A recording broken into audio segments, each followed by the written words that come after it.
And the desert's up to 101. Right now downtown, it is cloudy, 61 degrees. KOGO News Time, 8:12. It is National Children's Mental Health Awareness Day, so you should know that 1 in 5 San Diego kids are struggling with a mental, behavioral, or emotional issue. Dr. Cheryl Rohde is the Vice President of Clinical Operations for the San Diego Center for Children. Good morning, Doctor. Good morning. 1 in 5 kids. That is a lot of children who are having problems, isn't it?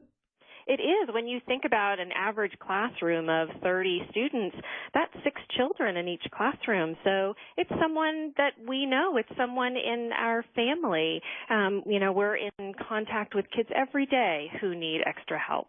And yet we're hearing that they do not get the extra help they need more times than not. That's exactly right. Fewer than half kids, some reports say even up to 80% of children don't get the help that they need. So why don't they get the help they need? I think there are a number of reasons. The first one is awareness, that families maybe sometimes don't recognize when a problem needs more attention. Sometimes families might be embarrassed to talk about problems that they're having with their child, or they don't know who to ask for help. Other times they might ask and get kind of dismissed, sort of like, he'll grow out of it, or don't worry, that's normal. I always say, though, that parents should really trust their gut instinct. And I think the second issue that's challenging is finding that help. It can be very difficult for families to find and get access to the help that they need for their children. What age should mom and dad start looking for signs, and what signs should they be looking for? That's a great question. Early intervention is the best intervention. So the earlier you ask for help when you notice a problem, the better. So when we're talking about very young children in that 0 to 3 range, things like very severe tantruming, difficulty making connections with your child, eye contact, physical contact, verbal development, sleep disturbances. As we get a little bit older and we get into preschool and kindergarten, children who have real difficulty separating from mom and dad to go to school, or again, a tantrumy behavior, emotional ups and downs. And then when we get into the school age, we're looking at how are kids performing in school? That's their number one job, right? So how kids are performing in school, how they're getting along with their peers, and then how are those relationships developing both with their peers and their family. How do you know that maybe, you were talking about tantrums, things like that. How do you know when it's just a normal childhood tantrum and when it goes beyond something that's normal? Yes, all children tantrum. I'm a mom. I have children, and they've had some pretty amazing tantrums.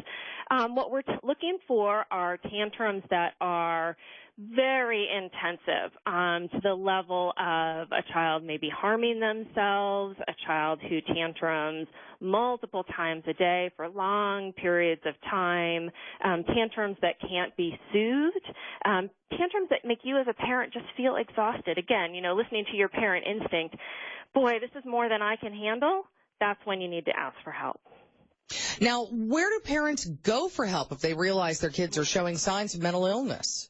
I think there are a lot of places parents can start. The hardest thing sometimes is just opening up that first conversation. So whether it's with another family member and saying, gosh, I'm really concerned about my child's behavior. I'm seeing things that are worrisome to me or things I don't know how to handle.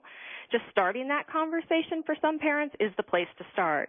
You can talk with your pediatrician. Often pediatricians can help you look at what's normative behavior versus, what's more of a concern and make some recommendations. Sometimes starting with the school. The school spends all day with your child, and so they often observe things that are similar to what parents are observing or different, and so talking with your school about what kind of extra help can you get there. Sometimes in the community there are services that are free and available. There are through our faith-based services, through our community services, there might be free opportunities as well. Doctor, thank you so much for joining us. I'm happy to be here. Thank you so much for having me. Thank you. Dr. Cheryl Rohde, who is the Vice President of Clinical Operations for the San Diego Center for Children.